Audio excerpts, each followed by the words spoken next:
Mukunda jewellery హనుమకొండలోని అతిపెద్ద jewellery mart December 14న గొప్ప ప్రారంభం. Hi guys, welcome to I dream. నేను మీ చాణక్య. మరి మార్నింగ్ నుంచి మనం చూస్తూ ఉన్నాము, ఒక హై డ్రామా అనేది కూడా గట్టిగా నడుస్తూ ఉంది. మరి మధ్యాహ్నం 12:20కి మన పుష్పరాజ్ అల్లు అర్జున్ గారిని అరెస్ట్ చేసిన తర్వాత శుక్రవారం రోజు ఈవినింగ్ అరెస్ట్ చేసి మరి రిమాండ్ కూడా పంపించారు. కానీ వెంటనే మరి బెయిల్ కూడా మంజూరైపోయినాయి. మరి ఈ బెయిల్ రావడం తర్వాత ప్రొసీజర్ ఎలా ఉంటుంది, అసలు తర్వాత నెక్స్ట్ స్టెప్ ఏముంటుంది ఏంటి అనేది కూడా ఈరోజు మనతో పాటు మాట్లాడడానికి అడ్వకేట్ సుభాషిణి గారు ఇప్పుడు మనతో పాటు ఉన్నారు. మరి మేడంతోనే మాట్లాడదాం. మ్యామ్ నమస్తే. మ్యామ్ నమస్తే. మ్యామ్ 12:20కి అరెస్ట్ చేశారు. Yes. ఆ తర్వాత మరి Nampally court and Gandhi hospital ఇవన్నీ ప్రొసీజర్ Yeah. తగ్గట్టు అన్నీ అయిపోయిన తర్వాత చెంచల్గూడ జైలుకి తరలించారు. Yes, ఇక్కడ yes. వెంటనే మధ్యంతర బెయిల్ అనేది కూడా శాంక్షన్ అయింది. ఇది ప్రొసీజర్ జరిగింది. ఇప్పుడు మధ్యంతర బెయిల్ వచ్చింది, నెక్స్ట్ ఏంటి? అంటే ఫస్ట్ మనం ప్రొసీజర్ అనేది కరెక్ట్గా పబ్లిక్కి చెప్పేది ఉంటే, అంటే మీరు హైడ్రామా అని వర్డ్ ఆడిండ్రు కాబట్టి ఆ వర్డ్కి చాలా విధాలుగా అది అంటే కేసు చట్టం పట్ల ఒక ఆ, సాంకేతం అనేది తప్పుగా వెళ్ళిపోతుంది పబ్లిక్కి. ఓకే ఏంటిది ఇంత హైడ్రామా ఆడిండ్రా అన్నట్టు వెళ్తుంది. అది కాదు. ఓకే వారిని యాక్చువల్గా దే కెప్ట్ ఇన్ ద కేసులో ఎఫ్ఐఆర్లో అల్లు అర్జున్ గారి పేరు నమోదైనది. ఎప్పుడు పట్టుకోవాలి, ఏం చేస్తే ఎట్లా ఉంటుంది అనేది వాళ్ళ స్కెచ్ వాళ్ళకు ఉంటుంది, పోలీస్ వాళ్ళది. ఎప్పుడైనా నేరస్తుని ప్లేస్లో ఉన్నప్పుడు కంప్లైనెంట్ తరఫు నుంచి వాళ్ళు ఉంటారు కాబట్టి పోలీసు వాళ్ళు ఆ, అంటే వాళ్ళ పద్ధతిని వాళ్ళు అవలంబించుకున్నారు. 12:30కి వాళ్ళు వెళ్ళడం కానీ, దీంట్లో ఏంటంటే కొంత ఇన్ఫర్మేషన్ ఇచ్చి నేనే వస్తానని ఆయన చెప్పి ఉంటే ఇదంతా జరిగేది కాదు. కాకపోతే వాళ్ళకున్న రిస్ట్రిక్టెడ్గా వాళ్ళు తీసుకున్న పర్మిషన్స్ అట్లా చేసుకొని వాళ్ళు వెళ్ళి వాళ్ళ ఇంటి దగ్గర నుంచి తీసుకున్నారు కాబట్టి direct they went to the Gandhi. ఎందుకంటే మెడికల్ చెకప్ అనేది చాలా అవసరం. ఎంత వ్యక్తికైనా మెడికల్ చెకప్ తీసుకొని వెళ్తారు. మెడికల్ చెకప్ తర్వాత మీకు నాంపల్లి కోర్టుకు తీసుకెళ్ళిండ్రు. అక్కడ ప్రొసీజర్ ఈజ్ ఎనీ అక్యూజ్డ్ వచ్చినప్పుడు 14 days రిమాండ్ వెళ్తారు. 14 days it is a normal. దాంట్లో ఇప్పుడు మనం మెల్లంగానే టక్కని మనం బెయిల్ వేసుకోమండి. కోర్టు దృష్టిలో కోర్టు లోపలికి వచ్చిన తర్వాత లోపటి నుంచి అక్కడ ఒక శాంక్షన్ వాళ్ళు రాస్తారు. అడ్మిట్ చేసుకోవాలి కదా, చేసుకున్నప్పుడు 14 days అని రాసిన తర్వాతనే బెయిల్ పిటిషన్ అవుతుంది. ఎంత నువ్వు ప్రిపేర్ చేసుకొని పొద్దుటి నుంచి కూర్చొని నాకు ముందే తెలుసు ఈ ఇష్యూ కాబట్టి నేను వేసేస్తే నా పని అయిపోతుంది అని ఏమి ఉండదు. ఇప్పుడు వీళ్ళు ఏంటంటే ఆల్రెడీ వీళ్ళు హైకోర్టులో స్క్వాష్ పిటిషన్ వేసుకున్నారు కాబట్టి దాంట్లోనే ఇంట్రీమ్ ఆర్డర్స్కి ఒకటి రాసుకున్నారు. ఒక ఇంట్రీమ్ ఆర్డర్ కనుక ఉన్నట్టయితే ఒక ఉపశమనం దానికి ప్రతి అక్యూజ్డ్కి అంటే కేసు పెట్టిన తర్వాత కంప్లైనెంట్ తరఫున కంప్లైనెంట్ హక్కులు, అక్యూజ్డ్ తరఫున అక్యూజ్డ్ హక్కులు ఉంటాయి. దాంట్లో bail procedure is a normal procedure. మనం పెద్దగా చూడాల్సిన అవసరం లేదు. బెయిల్ అనేది అరే వచ్చేసింది కదా అని అన్నది కాదు. అతని హక్కు అతనికి ఉంది కాబట్టి నార్మల్గా బెయిల్ కేసుని బట్టి మంజూరు అవుతుంది. ఇతని మీద ఎంతవరకు కేసు ఉన్నదో అంతవరకు చూసి మొత్తం కేసు స్టడీ చేసిన తర్వాత బెయిల్ మంజూరు అవుతుంది. 14 days రిమాండ్ ఇచ్చినంత మాత్రాన రిమాండ్ చెంచల్గూడ పోయి అక్కడ ఉండవలసిన అంత ఇది లేదు. ఇప్పుడు సాయంత్రం వరకు అయినా కానీ హీ విల్ బి రిలీజ్డ్. ఎందుకంటే ఇక్కడ ప్రొసీజర్ ప్రకారము వాళ్ళు ఇచ్చిన బెయిల్ని మళ్ళీ లోకల్ కోర్టుకి అని మళ్ళీ తీసుకెళ్ళి అక్కడ ఇవ్వాలి. సెంట్రల్ జైల్లో బెయిల్ పిటిషన్ది శాంక్షన్డ్ కాపీ అన్నది అంతా సబ్మిషన్ చేసి రూల్ ప్రకారం వాళ్ళు అక్కడ చూసుకొని చెక్అవుట్ చేసి పంపిస్తారు. దీని తర్వాత ఏంటంటే ఇప్పుడు వీళ్ళకు ఉన్నది ఇన్వెస్టిగేషన్ పార్ట్. ఈ ఇన్వెస్టిగేషన్ పార్ట్లో అల్లు అర్జున్ గారిది ఎంత పాత్ర ఉన్నది అన్నది మెయిన్ ఇంపార్టెంట్ అవుతుంది. ఆ పాత్రలో అతను ఈ స్టాంపింగ్ ఈ అమ్మాయిది మహిళది ఎక్కడైతే చనిపోయిందో ఈయన పాత్ర ఎంతవరకు ఉన్నదన్నదే అతని స్టోరీ. అంతే, ఇంకా అతనికి వేరే వాటితో ఏం సంబంధం లేదు. దీంట్లో ఇంకా 3 వ్యక్తులను కూడా అరెస్ట్ చేసినాడని చెప్పడం జరుగుతుంది. వాళ్ళకు కూడా బెయిల్ వచ్చిందా లేదా అనేది మనకు తెలియదు. బట్ ఇక్కడ ఏంటంటే సెలబ్రిటీ కాబట్టి హాట్గా వైరల్ అవుతుంది ఇప్పుడు. కాబట్టి ఇక్కడ ఒకవేళ ఇన్వెస్టిగేషన్లో వాళ్ళకి తేలింది అనుకోండి ఇతను ఉన్నాడు లేనిది అన్నది, అప్పుడు ఇంకా ఎక్కువ అతనికి scope of he's not there అన్నది వచ్చినట్టయితే అతనికి ఇంకా ఎక్కువ స్కోప్ ఉంటుంది ఆ కేసు నుంచి బయటపడడం అన్నది. ఎందుకంటే మెయిన్ ఇన్వెస్టిగేషన్ పార్టే చాలా ఉంటుంది. ఆ ఇన్వెస్టిగేషన్ పార్ట్లో ఈయన వెళ్ళినప్పుడు ఆ మహిళ ఎక్కడున్నది, ఏమున్నది, అసలు మహిళల్ని అంత ఇదిగా అంత రద్దీలా ఎందుకు పిల్లవాడిని కూడా ఎందుకు లోపలికి పంపించడం జరిగింది? ఎందుకంటే ఒకేసారి థియేటర్కి అందరినీ కూడా థియేటర్ లోపలికి అంటే అల్లు అర్జున్ వెళ్ళిపోయిన తర్వాత థియేటర్లోకి అందరినీ పంపించడం జరిగింది. సో పంపించినప్పుడు మాబ్ అన్నది అక్కడ వీళ్ళ మీద సడన్గా పడేసరికి మొత్తం ఎక్కడిదక్కడ ఇదైపోయింది. Okay. So how he is responsible అన్నది చాలా ఇంపార్టెంట్. కాబట్టి మనము ఇప్పుడు ఇన్వెస్టిగేషన్ అయిపోయిన తర్వాత ఛార్జ్ షీట్ ఫైల్ అయిపోతే వాళ్ళకి ఇంకో నంబర్ వస్తుంది. ఆ నంబర్ ప్రకారం వీళ్ళకి నోటీసెస్ పోతాయి. నోటీసెస్ వెళ్ళిన తర్వాత they should attend the court. Okay. If they are ఇప్పుడు 10 మంది ఉన్నారనుకోండి, 10 మందిలో ముగ్గురే ఉండొచ్చు లాస్ట్ వరకు, లేదు 10 మందిలో 10 మంది కూడా ఉండొచ్చు, లేదు అంటే 9 మంది ఉండొచ్చు, ఎవరైనా ఉండొచ్చు, ఎవరైనా వెళ్ళొచ్చు దాంట్లో. అంటే వాళ్ళని ఆ క్రిమినల్ యాక్ట్ వాళ్ళకి వర్తిస్తుందా లేదా అన్నది ఇంపార్టెంట్. ఎందుకంటే లీగల్ రెస్పాన్సిబిలిటీ అనేది ఒకే వ్యక్తి మీద పడుతుందా, ఒక వ్యక్తి మీద పడదా అన్నది కల్పబుల్ హోమసైడ్ అది సెక్షన్ అనేది నిర్ణయిస్తుంది. అంటే వాదోపవాదనలు జరిగేటప్పుడు కూడా ఏంటంటే ఎవరైతే మరి కేసు వేశారో హస్బెండ్ వేసేయండి. యా వాళ్ళ తరపున లాయర్ కూడా ఏంటంటే అంటే వాళ్ళ తరఫున పీపీ గారు ఉంటారు, పీపీ గారు పబ్లిక్ ప్రాసిక్యూటర్ గారు మాట్లాడేటప్పుడు కూడా కొన్ని రెఫరెన్సెస్ అనేది కూడా తీసుకున్నారు.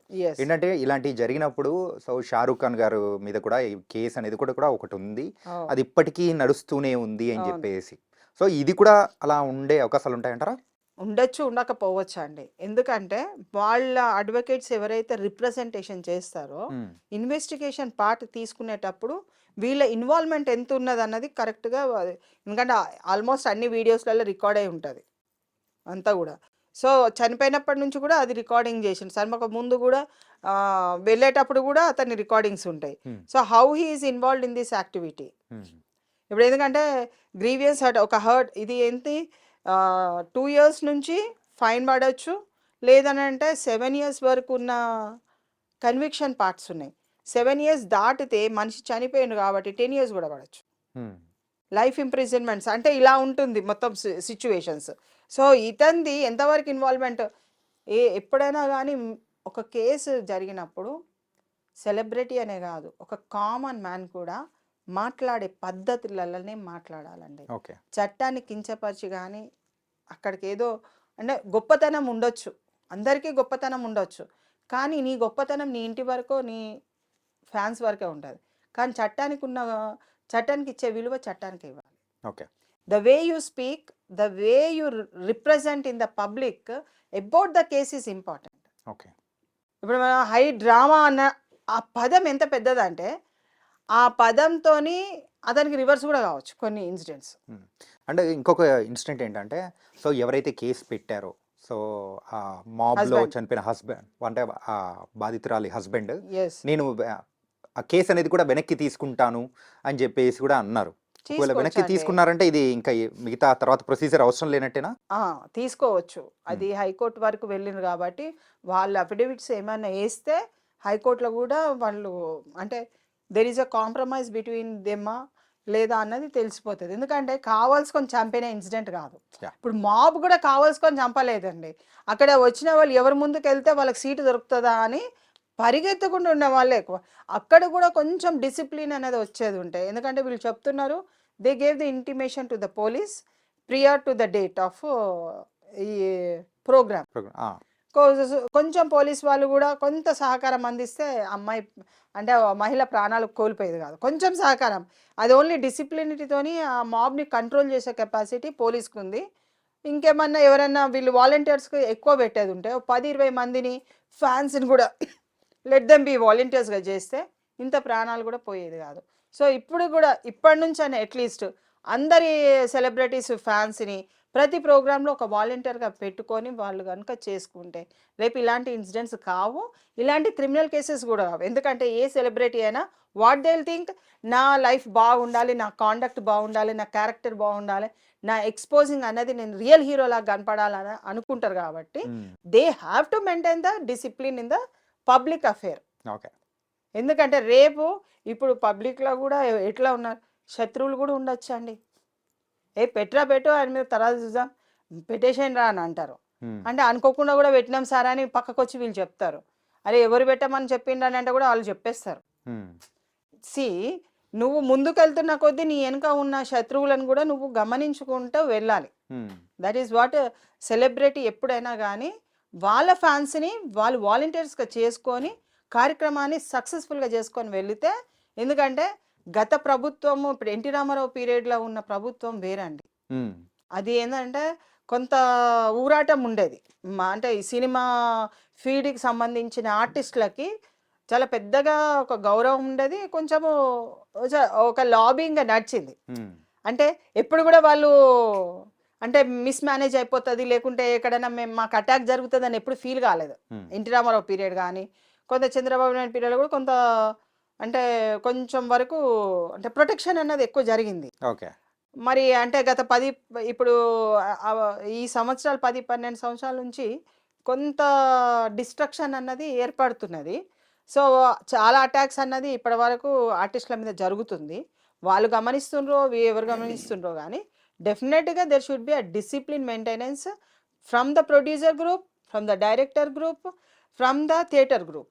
ఈ టీమ్స్ అన్నీ కూడా కరెక్ట్ పనిచేసి ఆర్టిస్ట్ అనే వ్యక్తి, హీరో అనే వ్యక్తికి లాబింగ్ అంటే క్రేజీ ఎక్కువ ఉంటుంది కాబట్టి వాళ్ళ ఫ్యాన్స్ అందరూ చాలా క్రేజీగా ఉంటారు, ప్రాణాలు కూడా ఇచ్చేస్తారు. సో అంత ప్రాణం ఇచ్చే వాళ్ళందరినీ కూడా మీరు ఒక టీమ్ తయారు చేసి ఒక డిసిప్లిన్ కమిటీ చేసేసి ప్రతి మీటింగ్కి వీళ్ళని ఒక్కొక్క డిస్ట్రిక్ట్ ఒక్కొక్క కమిటీ ఉంటుంది, ఒక్కొక్క థియేటర్కి ఒక్కొక్క కమిటీ వేసుకోవచ్చు. 10-20 మందిని పెడితే అదే లాబింగ్ అయిపోతుందండి. ఇంత ఇన్సిడెంట్ అవసరం లేదు, ఇంత క్రిమినల్ కేసెస్ కూడా అవసరం లేదు. ఇట్ ఈస్ బెటర్ రిజాల్వ్ చేసుకుంటే ఒక సెలబ్రిటీస్ వాళ్ళకి చాలా మంచి ఉపయోగము, ప్లస్ కాంప్రమైజ్ అయితే కూడా వాళ్ళకే మంచిదండి. ఎందుకంటే వాళ్ళు ఒక కుటుంబం బతకాలి కాబట్టి ఇంకో కుటుంబాలు రేపు దెబ్బతినకుండా నువ్వు డబ్బులు ఇవ్వచ్చు కంపెన్సేషన్, కానీ కేసు కానీ ఇలా ఒక పెద్ద సెలబ్రిటీ మీద జరగడంతో సో తర్వాత ఏదైనా కానీ ఒక పబ్లిక్ని ఇన్వాల్వ్ చేసి ఏదైనా ఫంక్షన్స్ చేయాలనుకున్నా కానీ భయపడే అవకాశాలు మాత్రం ఖచ్చితంగా ఉంటాయి. డెఫినెట్గా ఏంటంటే ఒక గ్రౌండ్లో కానీ ఏదైనా సెలబ్రేట్ చేసుకుందాము, సో ఫ్యాన్స్తో మేము పడిన కష్టాన్ని షేర్ చేసుకుందామని ఖచ్చితంగా వెయిట్ చేస్తూ ఉంటారు. సో ప్రీ రిలీజ్ ఈవెంట్స్ కానీ ఇవన్నీ ఇంకా రాబోయే కాలంలో కొంచెం కనుమరుగే అవకాశాలు ఏమైనా ఉంటాయేమో అనిపిస్తుంది. ఏముండదండి, జస్ట్ ఫాలో ద రూల్స్. లా గురించి కొంచెం ఫాలో చేసుకోండి, మీకు అన్ని సక్సెస్ఫుల్ అయిపోతాయి. ఇప్పుడు వాలంటీర్స్ని పెడితే వాళ్ళని మంచిగా చూసుకోవాలి. నీకు ఇంత డబ్బులు ఇప్పుడు నీకు ఒక క్రేజీగా నీ అమౌంట్ నీకు వచ్చేసినట్టే కదా, ఆల్మోస్ట్ కలెక్షన్ అయితే వచ్చింది, మీరే ఇన్ని కోట్లు వచ్చినాయని చెప్తున్నారు. దాంట్లో ఒక 2% కాదు 1% ఖర్చు పెట్టిన వాలంటీర్స్ మీకు సేవ చేస్తారు కదా. పబ్లిక్ నీకు ఇస్తుంది డబ్బులు, నువ్వు పబ్లిక్కి ఖర్చు పెట్టడానికి ఏముంది? నీ లాబింగే, నీ రిచ్నెస్ ఇంపార్టెంటే కాదు కదా. ప్రొడ్యూసర్కి కానీ డైరెక్టర్కి కానీ ఎవరికైనా కానీ మీరే ఇంపార్టెంట్ కాదు, పబ్లిక్ కూడా ఇంపార్టెంటే. ఇప్పుడు ఈ ఇన్సిడెంట్ ద్వారా రియల్గా చెప్పాలంటే అసలు మా పిల్లలు కూడా అది పుష్పది ఫస్ట్ డే చూసిన తోపుగా అయిపోయిందండి, చాలా క్రేజీగా అయిపోయింది. అసలు ఈ సినిమా ఫుల్ అని ఒక మైండ్ని ఇట్లా బ్లాక్ చేసుకొని వచ్చేసిండ్రు చాలామంది పిల్లలు. చూసిన నేను young generation, inter first year second year కానీ డిగ్రీ వీళ్ళంతా చూసేసారు. ఫస్ట్ డేనే వాళ్ళు చాలామంది చూసిండ్రు. మరి వాళ్ళ ప్రాణాలు కూడా ఇంపార్టెంట్ కదా. సో ఎగ్జిస్టింగ్ వీళ్ళ ప్రాణాలు కాదు, నీ ఎగ్జిస్టింగ్ కూడా ఇంపార్టెంట్. ఇప్పుడు ఇంత మధ్యాహ్నం నుంచి ఇది ట్రోలింగ్ అవుతుందంటే ఒక దిక్కు మంచిదా ఒక దిక్కు చెడ్డదా అన్నది వాళ్ళే ఆలోచించుకోవాలి.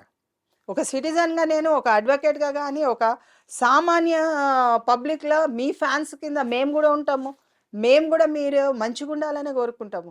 మీరు క్రిమినల్ కేసెస్లో వస్తే అరే సార్కి ఇట్లా వచ్చేసింది, మరి కామన్ పబ్లిక్ ఎట్లా పోతారు, ఎట్లయితుంది వాళ్ళ జీవితాలు. అట్లా ప్రతి ఈవెన్ పబ్స్ కానీ ఏదైనా కానీ ఎవ్రీథింగ్ షుడ్ బి చట్ట ప్రకారంగానే వాళ్ళు నడుపుకోవాలి. ఓకే, ఏది కూడా నా ఇష్టం ఉంటే నేను నడుపుకుంటానంటే అప్పుడు నడుపుకున్నావు కావచ్చు, ఇప్పుడు ఏం నడవదు. ఇప్పుడంతా ఎవ్రీథింగ్ ఈజ్ చట్టం. ఎందుకంటే కొత్త పొలిటికల్ సిస్టమ్స్, కొత్త పొలిటికల్ రివ్యూస్ జరుగుతున్నాయి. ఇప్పుడు మోడర్నైజేషన్గా వెళ్తున్నాం, టెక్నాలజీని అందుబాటులోకి తీసుకున్నాము. ప్రతిదీ కూడా చేంజ్ ఆఫ్ థింగ్స్ అవుతున్నాయి. నీ సినిమాలనే 100 చేంజెస్ ఉన్నాయి. టెక్నాలజీని చూపించిన నీ పిక్చర్స్లోనే అత్యాధునిక టెక్నాలజీని పట్టుకొచ్చినావు. మరి నీ సామాన్య జనరల్ లైఫ్లో కూడా పబ్లిక్లో కూడా ప్రభుత్వం కూడా టెక్నాలజీని వాడుతుంది, ప్రభుత్వం కూడా అంతే హైలో వెళ్ళిపోతారు. ఆఫీసర్స్ కొత్త వాళ్ళు ఉన్నారు, ఎవరు ఏంటి అందరినీ రికగ్నైజేషన్ చేసుకొని వెళ్ళాలంటే ఈరోజు కుదరదండి. నువ్వు అంటే నువ్వు సెలబ్రిటీ అని నీ పేరు పెట్టద్దని ఎక్కడ లేదు. కామన్ మ్యాన్ని పెడుతున్నారు, పైని పెడుతున్నారు, రిచ్ అంబానీని వస్తే కూడా అంబానీని కూడా పెట్టేస్తారు. Okay. There is no difference. అందుకనే మీరు అంటే ఈవెన్ గవర్నమెంట్ నుంచి కూడా స్టేట్మెంట్స్ అట్లనే ఉంటాయి. So every one is equal before law అనే చెప్తారు. But we should be very careful. అప్పటి రోజులు వేరండి. ఇప్పుడు ఉన్న సిస్టమ్ని బేఖాతరు చేస్తే మనం బేఖాతరు అయిపోతాం. Okay. I don't want any of the celebrities to be involved in any criminal cases. ఎందుకంటే they are the example for the public. నిన్ను చూసి చాలా నేర్చుకుంటున్నారు కాబట్టి నువ్వే మెయిన్. నువ్వు అందరికీ టీచ్ చేయి మంచి జరగాలని. Peaceful and harmony is more important. అందులో నేషనల్ అవార్డీ కాబట్టి ఇంకా నేషనల్ లెవెల్ కాదు ఇంటర్నేషనల్ లెవెల్లో మీరు మస్తు అవార్డ్స్ కొట్టుకోవాలి. ఇలాంటి క్రిమినల్ కేసెస్ అన్నీ పక్కకు పెట్టేసి మంచిగా వీలైతే కూడా కాంప్రమైజ్ అవుతారంటే కాంప్రమైజ్ కూడా అవ్వచ్చు అండి. There is no other choice. అందుకు కాంప్రమైజ్ అవ్వి అన్నిట్లోకి వెళ్ళి బయటకు వచ్చారు. కాండక్ట్ కరెక్ట్గా ఉండాలి. ఇంకా కాండక్ట్. ఓకే. ఎందుకంటే శత్రువులు ఉన్నప్పుడు మంచి పని అయిందిరా అనేటోళ్ళు కూడా ఉంటారు పక్కన ఉంటారు. ఇది చూసి సంతోషపడే వాళ్ళు ఎంతమంది ఇలా పార్టీ చేసుకుంటున్నారు. సో అందుకనే చాలా జాగ్రత్తగా ఏ ప్రోగ్రామ్ చేసినా డిసిప్లిన్ కమిటీ వేసుకొని ప్రోగ్రామ్ చేసుకొని ముందుకెళ్తే భవితవ్యం బాగుంటుంది. మన దేశం కూడా డెవలప్మెంట్ స్థాయిలో. ఎందుకంటే ఇప్పుడు ఇది ఇంటర్నేషనల్ లెవెల్లో వైరల్ అవుతుంది కదా ట్రోలింగ్. అల్లు అర్జున్ గారు అరెస్ట్ అయ్యిండ్రు 50 రూపాయలు పోయినరా జైలుకు పోయినరా బై ఎందుకు? అదంతా అవసరం లేదు. Even he can guide the every one. He has the capacity ఉంది. సో దీన్ని దృష్టిలో పెట్టుకొని ఇంకెప్పుడైనా భవిష్యత్తులో ఏదైనా మీటింగ్ పెట్టినప్పుడు కమిటీస్ వేసుకొని డిసిప్లిన్గా చేసుకుంటే అన్నిటి విధాలా వాళ్ళు బాగుంటారు. అట్లానే ప్రీ రిలీజ్ ఏమి ఆపరండి. అంతే లెవెల్లా తగ్గేదే లేదని పోతారు ముందుకి. Okay. Thank you so much ma'am.